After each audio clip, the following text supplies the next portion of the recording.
vorhin aufgestanden, packen gerade zusammen. Hier haben wir geschlafen. Wir waren ein bisschen überrascht heute Nacht, weil es ist ziemlich kalt hier oben auf dem Berg geworden. Gefühlt hat sich an wie Minusgrade. Wahrscheinlich war es gar nicht so kalt, aber sehr ungewohnt. Es hat sich richtig kalt angefühlt. Der Untergrund ist richtig hart. Wir haben ja keine Isomatte oder so. War ein bisschen unangenehm, aber war schon okay. Da waren wir überrascht, dass es so kalt wird und auch, dass der Boden dann doch so hart ist. Wir haben jetzt nicht so gut geschlafen.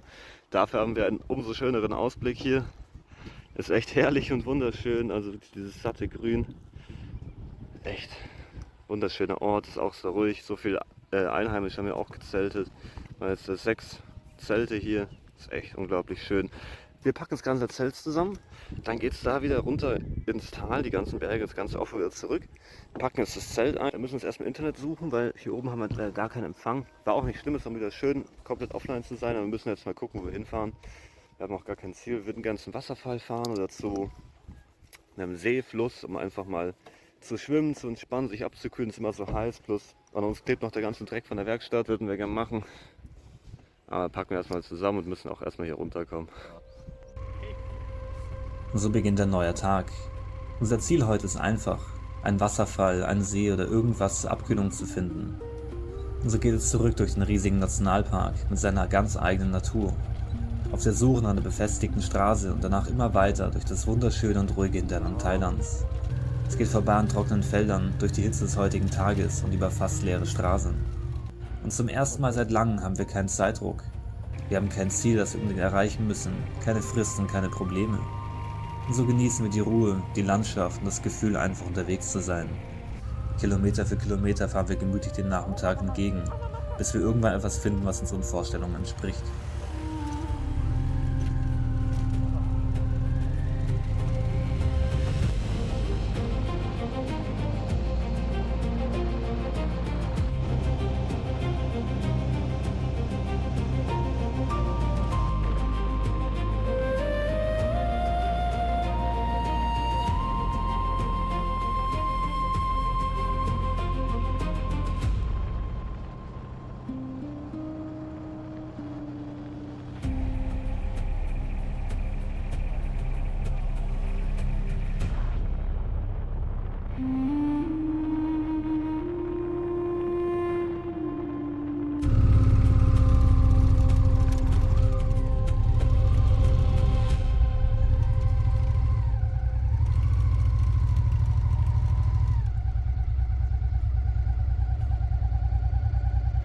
Wir sind endlich am See angekommen. Es ist ein wunderschöner Campingplatz hier. Hier gibt es sogar eine Dusche. Jetzt erstmal duschen gehen nach den 2 heißen Tagen. Hey, das ist so wichtig. Wir haben halt echt 37, 38 Grad. Das ist eine unfassbare Hitze, die wir hier haben. Kann man sich nicht vorstellen. Auch beim Fahren ist so heiß der Wind, ey. Es ist ja ein wunderschöner Ausblick. Die anderen 2 sind auch da. Und hier gibt es halt wirklich eine schöne Dusche. Da gehen wir jetzt rein, haben wir uns verdient. Und der Wasserfall ist leider heute in die Hose gegangen. Der war mehr oder weniger ausgetrocknet. Dafür ist aber echt ein schöner See. Man sieht aber auch hier in dem See einfach, dass die Trockenzeit ist, weil der Wasserstand ist so gering. Also wenn ihr euch das anschaut, wie hoch das Wasser eigentlich stehen kann, er ist schon sehr gering. Ihr wisst nicht, ob man in den See schwimmen kann. Die Besitzer von dem Campingplatz haben uns jetzt dazu irgendwie keine Aussage gegeben. Aber es gibt eine Dusche, darauf freuen wir uns jetzt riesig. Heute ist auch ein buddhistischer Feiertag hier in Thailand, deswegen war es so ruhig den ganzen Tag. Aber es ist echt ein wunderschöner Ausblick. Jetzt machen wir uns mal kurz bequem und dann kultivieren wir uns und dann wird es ein schöner Abend. Und heute ist Blutmond. Blutmond, jawohl. Das ist ein wunderschöner Ausblick hier. Die Sonne geht gerade unter. Wir haben wieder Zeit, ein bisschen was zu machen. Wichtig. Und diesen wunderschönen Ausblick zu genießen, gibt kaum einen besseren Ort. Ja, richtig schön. Einfach auch so Rasen hatten wir lange nicht mehr. Einfach sich da mal hinlegen, den Ausblick genießen. Ja, ist wirklich schön. Tag, nach der Hitze, sehr schön, ja. Es war anstrengend. War keine lange Fahrt, aber eine anstrengende Fahrt. Und was gibt Schöneres? Es ist einfach den Sonntag zu genießen. Es geht bald der Blutmond auf. Da freuen wir uns noch drauf. Bestimmt das Highlight heute ist wenigstens nicht bewölkt. Da freuen wir uns drauf. Es ist echt wunderschön ruhig hier. Wunderschön. Perfekt.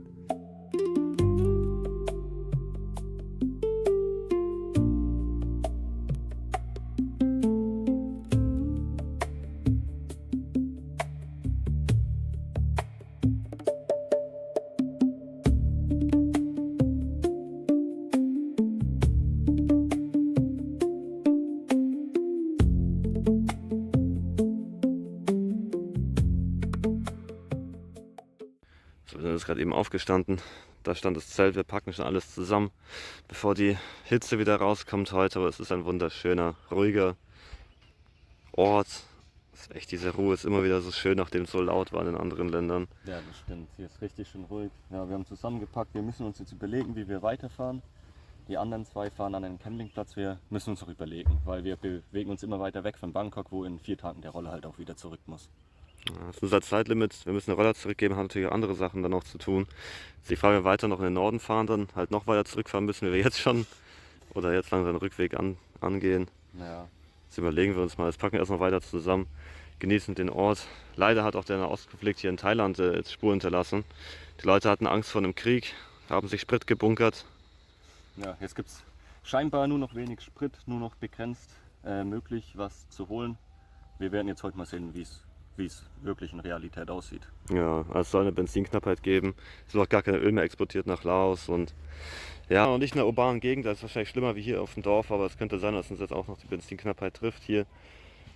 Jetzt genießen wir noch kurz diesen wunderschönen Ort, wachen auf und dann entscheiden wir uns mal, wo wir hinfahren. Denn ja, die Rollerreise ist kurz vorm Ende oder dieser Abschnitt hier. Dann müssen wir nach Pattaya, haben wir ein Treffen und ich bekomme meine Papiere dahin geliefert und dann müssen wir schauen. Wir haben gerade ganz viele Fragen im Kopf, wie wir weitermachen mit dem Motorrad und Lateinamerika. Wir haben so zeitliche und logistische Probleme, die häufen sich und wir haben noch keinen Ausweg gefunden. Wir finden keine Lösung, wie und wann es weitergehen soll, wie wir das alles machen sollen. Naja, jetzt stellen wir erstmal fertig auf und dann fahren wir mal irgendwo hin. Wir haben gerade eine Trinkpause gemacht. Es hat einfach unglaubliche 45 Grad in der Sonne. Der Fahrtwind hat so 38 Grad. Das ist mal wieder ein richtig heißer Tag.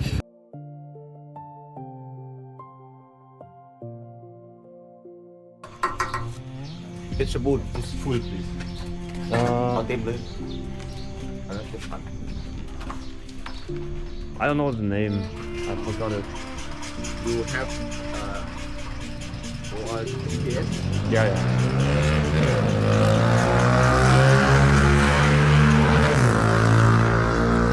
ภูหลวง police station area ภูหลวง station the way, yeah. Yeah, problem. อะไรนั่นไรเส้นโอ้ย้อยย้อย เสียแล้ว no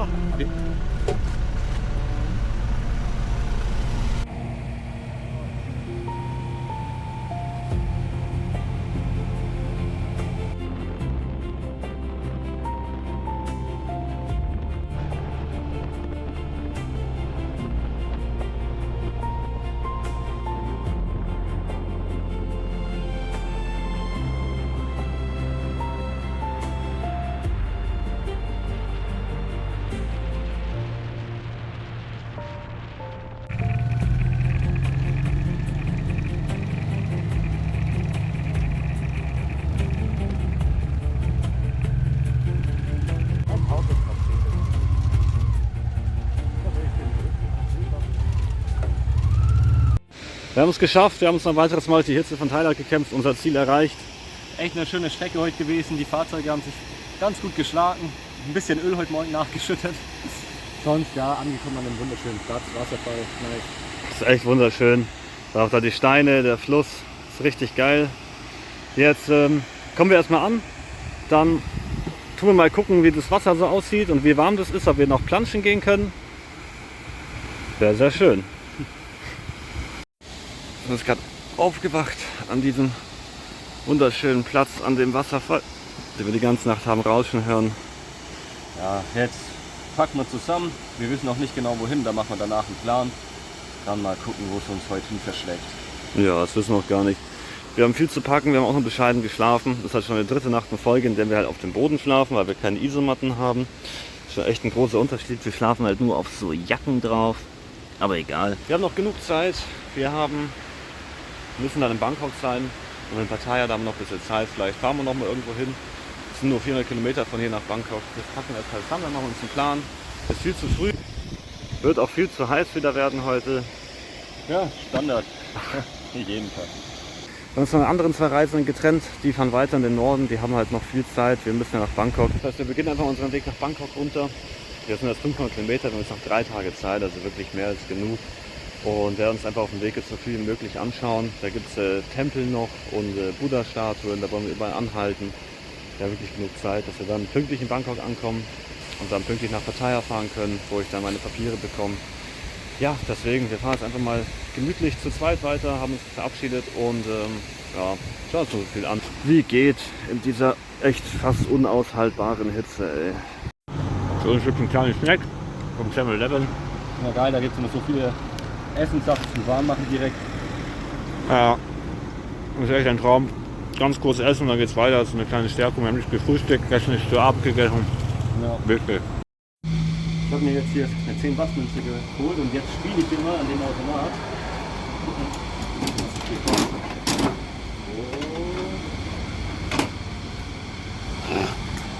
Oh Gott. Oh, was für ein Scheiß. Nice. Bin ein bisschen enttäuscht.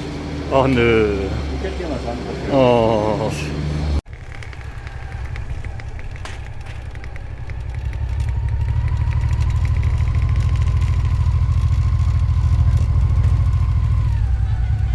Die macht besser voll da hinten. Schau mal. Darf man doch gar nicht. Ja, der auch. Der macht auch seine ganze Pfütze voll. Siehst du das? Ja, ich weiß. Bunkerbenzin, das ist. Gott, das ist bescheuert. Oh, wie viel halt auch. Das ist ja nicht nur ein bisschen, das ist ja wirklich.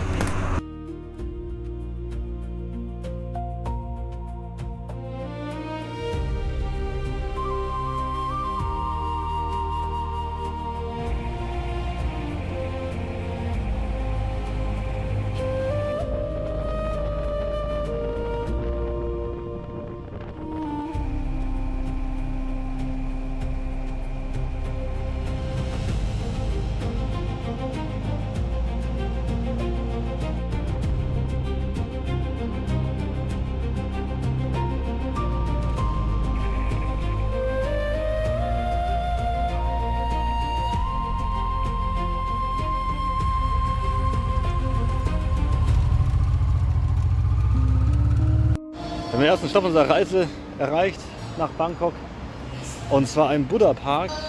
Man sieht es auch schon. Ja, riesen Buddha am Eingang mit wunderschöner Musik im Hintergrund. Herrlich. Ein wunderschöner Park. Das ist ein Buddhistenpark. Hier sollen ganz viele Buddhas stehen. Generell Thailand ist ja sehr buddhistisch. Hier sieht man überall riesige Buddhas, wenn man auf der Straße rumfährt. Das ist unglaublich. Schauen wir uns mal an und dann geht der Weg nach Bangkok weiter. Das gucken wir uns erstmal das an. Das ist schon echt verrückt, diese riesigen Buddha-Statuen. Immer wieder und überall. Auch in so unterschiedlichen Designs. Ne? Manchmal sitzt er, steht er, liegt er und sieht halt vollkommen anders auch aus. Das war in Laos nicht so. Die waren fast alle identisch. Ja. Wir sind jetzt hinter dem riesigen Buddha. Da unten im Gebäude ist so ein kleines Museum gewesen. Da waren aber jetzt nur Bilder ausgehangen von dem Ort, wo er hier eingeweiht wurde. Da ist jetzt ein See mit Brücke und einer kleinen Insel. Es ist wirklich wunderschön hier. Es sind auch ganz viele Fische. Problem ist, weil die Sonne knallt mit so knapp 40 Grad hier runter. Also Ja, der Ausblick genügt. ja, der Ausblick genügt. Wir stiefeln da jetzt nicht noch auf die Insel. Ist auch niemand hier. Also wir sind komplett alleine. Wir sind wieder unterm Buddha in dem Museum drin. Ganz alleine. Da ist ein Foto von der Königin. Hier sind ja ganz viele Fotos von Buddha-Statuen und Tempeln, die im ganzen Land verteilt sind. Es ist schon wirklich sehr schön.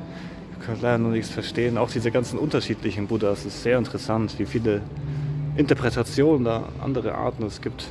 Ist schon sehr spannend, aber ja, leider nichts auf Englisch und ja, ganz viele Fotos halt. Jetzt gerade noch so ein Fischteich neben dem Buddha, da sind riesige Fische drin, echt unglaublich. Die werden auch gerade gefüttert, da haben wir echt Glück, das zu sehen von anderen. Die sind echt riesig, die Fische. Also die sind richtig groß, aber auch richtig schöne. Und die sind richtig am Streiten über das Essen. Wow. Der sieht auch majestätisch aus. So bunt und so schön. Wow, ja, der mit seinem Flügelchen. ja. Krass. Wie so eine. Drache. Ja, Unser Wasserdrache. Das ist echt krass. So viele Farben, so viele große Fische. Wow, der ist auch nochmal echt groß. Aber gut getan. Wow, unglaublich, wie die hier im Kreis schwimmen. Schau mal. Die denken, dass wir essen gehen, aber wir haben leider nichts. Ja, wir haben leider kein Geld für Essen. Ja, krass. So viele Farben und Fische. Steck mal den Finger rein. Die kommen echt alle her. Ja. Oha. Wow. Was für ein Getümmel. Die gucken einen sogar richtig an, ne? Ja, die wissen genau, dass Ja, die Leute hier essen gehen. cool. Und jetzt schwimmen sie noch eine Runde für die Show.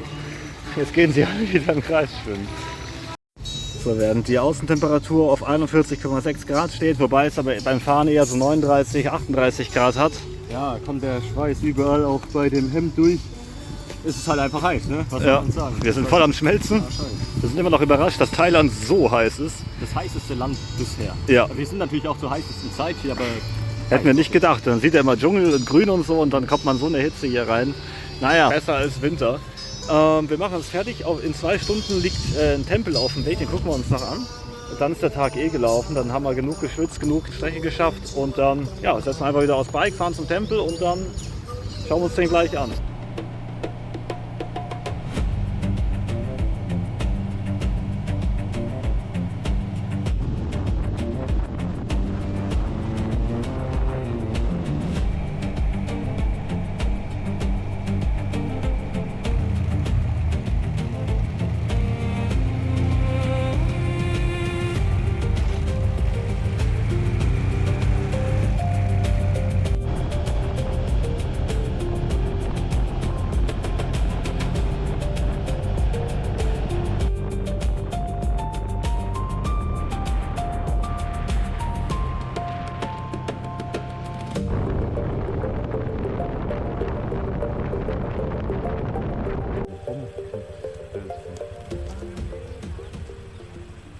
Nach einer endlosen Fahrt durch eine ewige Hitze haben wir es geschafft. Wir sind am Tempel angekommen.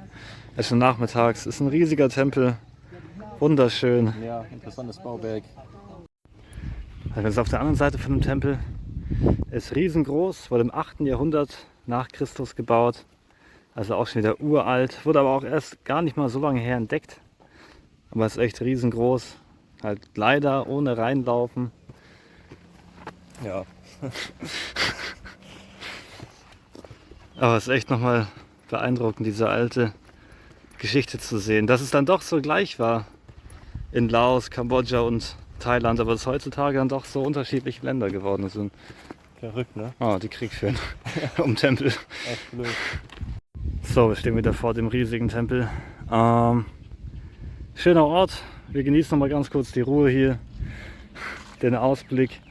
Machen uns auch Gedanken, wo wir jetzt hinfahren, wie wir es machen mit Übernachten. Aber das ist schon echt ein riesiger Anblick hier, auch mit den Wolken.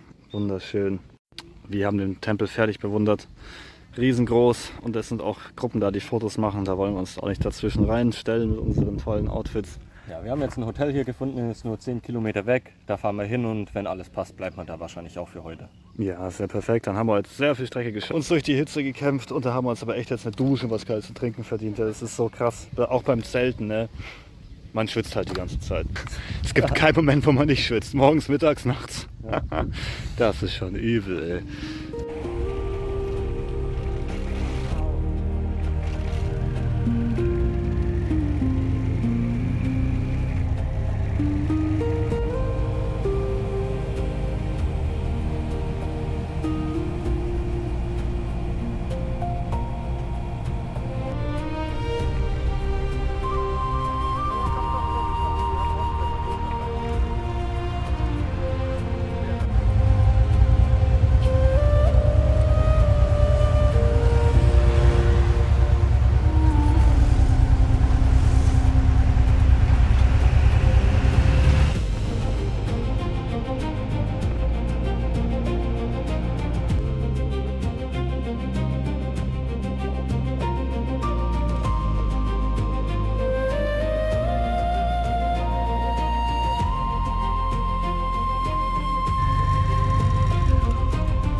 Ein neuer Tag beginnt, mal wieder in der brutalen Hitze. Wer hat gedacht, dass Thailand so heiß sein kann? Ja, wir sind jetzt abfahrbereit, die Motorräder sind gepackt, wir fahren jetzt noch ein paar Tempel anschauen. Dann gucken wir, was wir heute sonst noch so machen. Das ist unser wunderschönes Zimmer gewesen. Es ist halt ziemlich selten, aber wir sind tatsächlich zu früh dran einmal. Wir müssen erst in 2 Tagen in Bangkok sein, aber wir würden heute schon ankommen. Es ist halt nur noch einen Katzensprung entfernt. Deswegen gucken wir mal Tempel an, vielleicht finden wir noch einen Wasserfall in der Gegend oder irgendwie ein Schwimmbad, dass wir uns noch abkühlen können. Und wir haben jetzt wirklich keinen Stress. Mal ganz gemütlich nach Bangkok fahren, noch mehr anschauen, noch mehr chillen. Das kennt man gar nicht, wir langweilen uns schon fast, weil wir nicht wissen, was machen. Ja, sonst sind wir immer auf dem letzten Drücker irgendwo unterwegs. Aber jetzt haben wir zu viel Zeit. Na, jetzt schlagen wir uns mal durch die Hitze zum Tempel und dann gucken wir, wie die Fahrt heute weitergeht. Also gar keinen Stress, nichts Besonderes. Und ja, keine Ahnung. Einfach mal fahren. Ja. Wir sind da. Juhu. Bei der Tempelanlage. Es ist ein wunderschönes Gebiet, die Straße war echt wunderschön hierher zu fahren. Jetzt steigen wir gleich in so einen kleinen Bus da hinter mir ein und werden wir so herumgefahren. Das Ticket für den Tempel kostet 7,60 € für uns 2 plus Parken. Ist fair. Dann schauen wir uns jetzt Tempel an. Yes. Wir haben es geschafft. Wir sind Teil der Führung. Wir fahren jetzt mit dem Bus durch, weil wir die letzten waren und alle auf uns warten mussten. Dürfen wir sogar ganz vorne sitzen, direkt beim Fahrer. Richtig nice. Ja, wir fahren jetzt durch dieses Tempelgelände durch und da ist die Führung auf Thailändisch, also wir verstehen kein Wort. Ja, wir sind mal gespannt, was uns hier erwartet. 15 Tempel gibt, Marc gesagt, auf diesem Areal. Irgendwie, also bei Google Maps sieht man ganz viele. Wir fahren jetzt mal rum, schauen es uns an. Ja, sonst haben wir eh nichts zu tun. Ja, noch ein bisschen Sightseeing und Kultur mitnehmen. Ja, das ist ein schöner Weg bis jetzt. Ist noch nichts passiert. Wir sind vielleicht 10 Minuten unterwegs. เองนะครับเขาข้างนอก Gespannt, wie lange die ครับ Fahrt เป็น dauert. สถูปเจดีย์ที่ใหญ่ที่สุดก็คือเขาข้างนอก Ich hoffe, der gibt doch mal ครั Gas. บส่วนด้านนอกก็จะมีเขาข้างนอกปางฤาษีที่อยู่ในวัดป่าสระแก้วเขาเข้าเที่ยวได้เหมือนกันครับจะอยู่ด้านทิศตะวันออกของเขาข้างนอกครับส่วนไกลสุดก็คือถ้ำเขาธมรัตน์ครับจะอยู่ฝั่งด้านทิศตะวันตกด้านนี้ครับจะอยู่ห่างกัน20 กว่ากิโล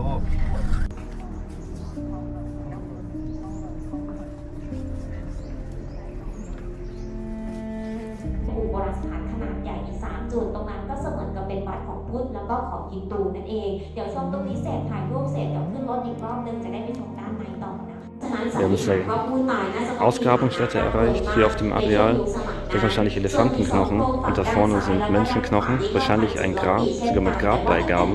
Das ist unheimlich interessant. Leider können wir nichts verstehen, also wir können nur schätzen, aber also was das ist, aber das schon. Wir haben bis jetzt noch gar kein Menschengrab gesehen in diesen Tempelanlagen, das ist echt das erste und auch in diesen Grabbeigaben ist schon furchtbar interessant. Generell, ich glaube, ich habe noch nie so ein Menschenskelett gesehen in meinem Leben.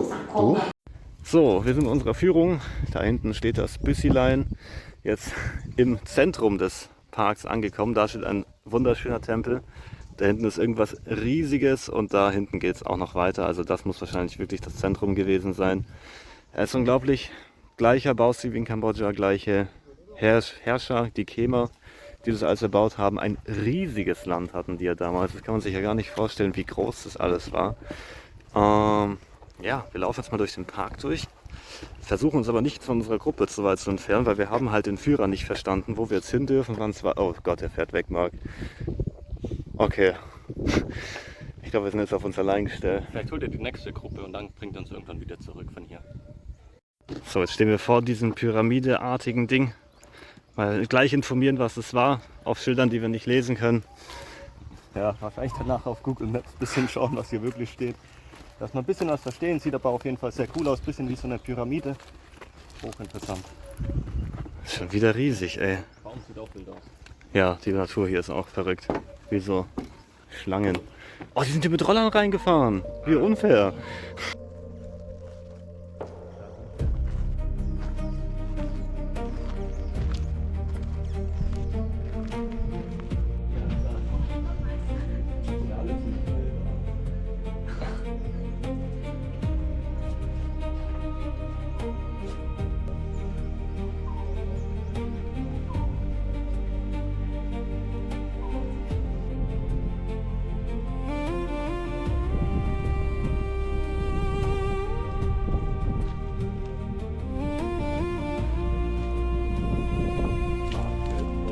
Ja. Wow. Krank. Krasse Bäume. Doch auf Eichel. Ich bin jetzt in Haselnuss.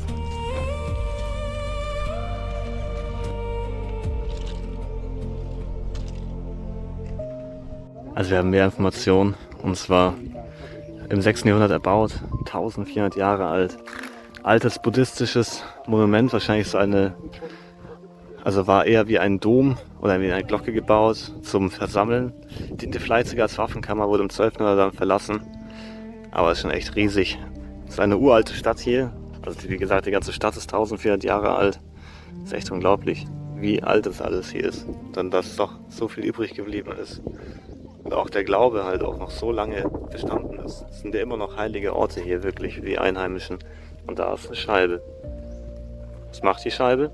Man kann es nicht lesen. Oh, man kann es nicht lesen, ja. Das ist nicht mehr da, ja.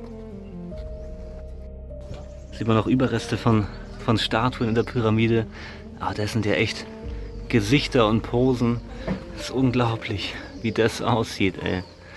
Das muss ja so verrückt ausgesehen haben, als es noch ganz war. Mit diesen Fratzen und mit diesen Statuen. Leider ist halt nichts auf Englisch, dass man irgendwie verstehen könnte, was das bedeutet. Oh, guck, da hat eine andere Pose. Was das wohl zu bedeuten hat. Aber das sind schon echt coole Männchen. Halt auch dieser Bierbauch und dieses Gesicht. Sieht schon fast gespenstisch aus. Tja, wir haben nochmal einen letzten Blick auf die große Pyramide. Auf Mark. Auf den anderen Tempel.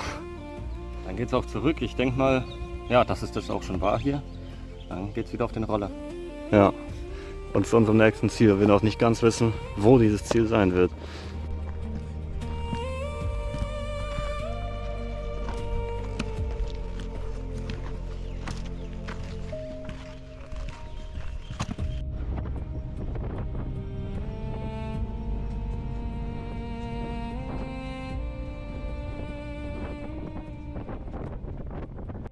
So, wir haben jetzt den Tempel verlassen und hocken jetzt hinter irgendeiner Blechhütte, weil es der einzige Schatten ist, weit und breit, neben einem 7-Eleven.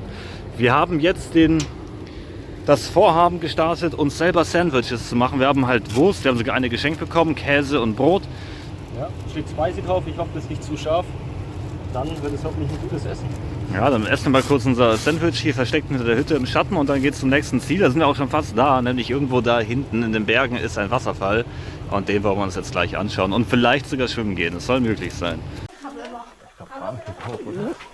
You drive. Aha. Go straight. Ah, okay. Okay. Thank you.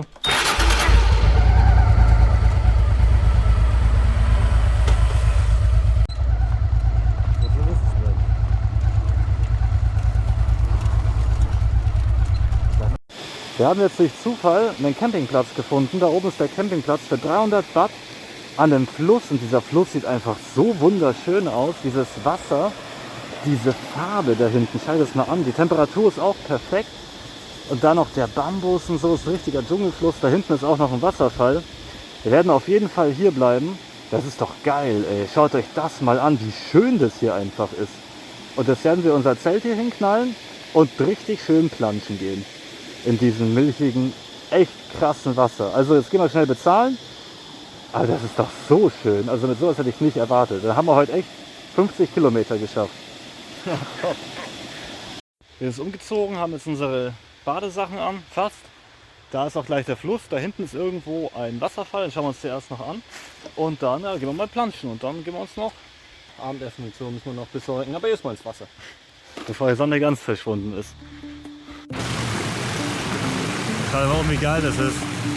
Ein Traum hier, oder? Richtiger Dschungelfluss. Oh, geil. Das ist echt ein Traum. Diese Wasserfarbe. Oh, oh.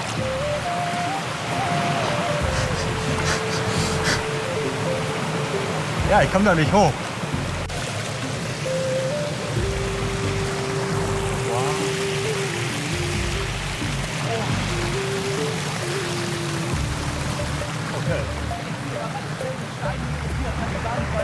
Ja.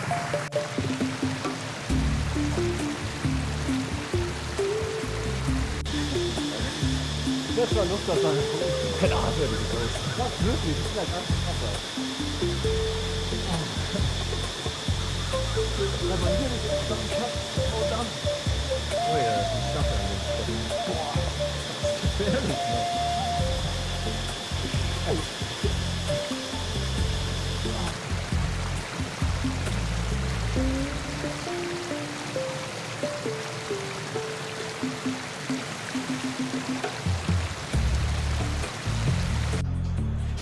Oh, da ist noch ein bisschen Shampoo drin, das wird für mich reichen. Tja.